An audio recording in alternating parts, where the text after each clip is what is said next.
Much of the world's population saw its grocery bills go up in 2022, in addition to the cost of harvesting food. We're looking at food prices increasing 13% compared to last year, and that range of price increases is the most we've seen in about 40 years. We still have some of the lingering supply chain issues from the pandemic that set off price of labor, the price of transportation, and energy costs.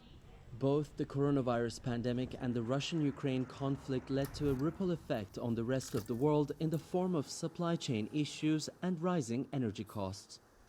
But experts point out that climate is posing a much more complicated long-term threat.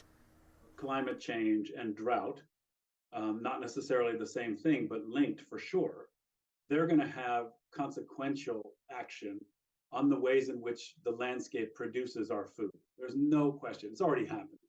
And so with those changes in agricultural productivity, in those changes in water scarcity, et cetera, of course we're going to see the laws of supply and demand kick in. Prices of all kinds of goods and products have been going up for a variety of reasons. Some are affected by inflation, some by the ongoing supply chain issues, and in some cases by both. But when it comes to food and agricultural products, experts point out that climate is also playing a role.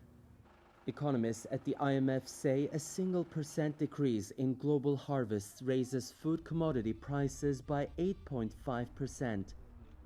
And officials from the United Nations Food and Agriculture Organization say poorer nations are bearing the brunt of these global crises.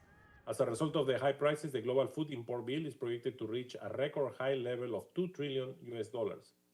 The increase in the cost of food imports is putting a lot of fiscal pressure on government budgets and causing balance of payment problems.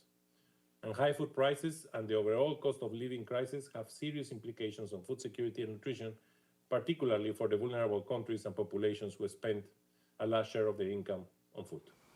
Amid global economic uncertainties, the world's facing rising costs of energy and transportation, and the climate crisis is only exacerbating concerns over long-term food security. It is Tianshan, CGTN, Los Angeles.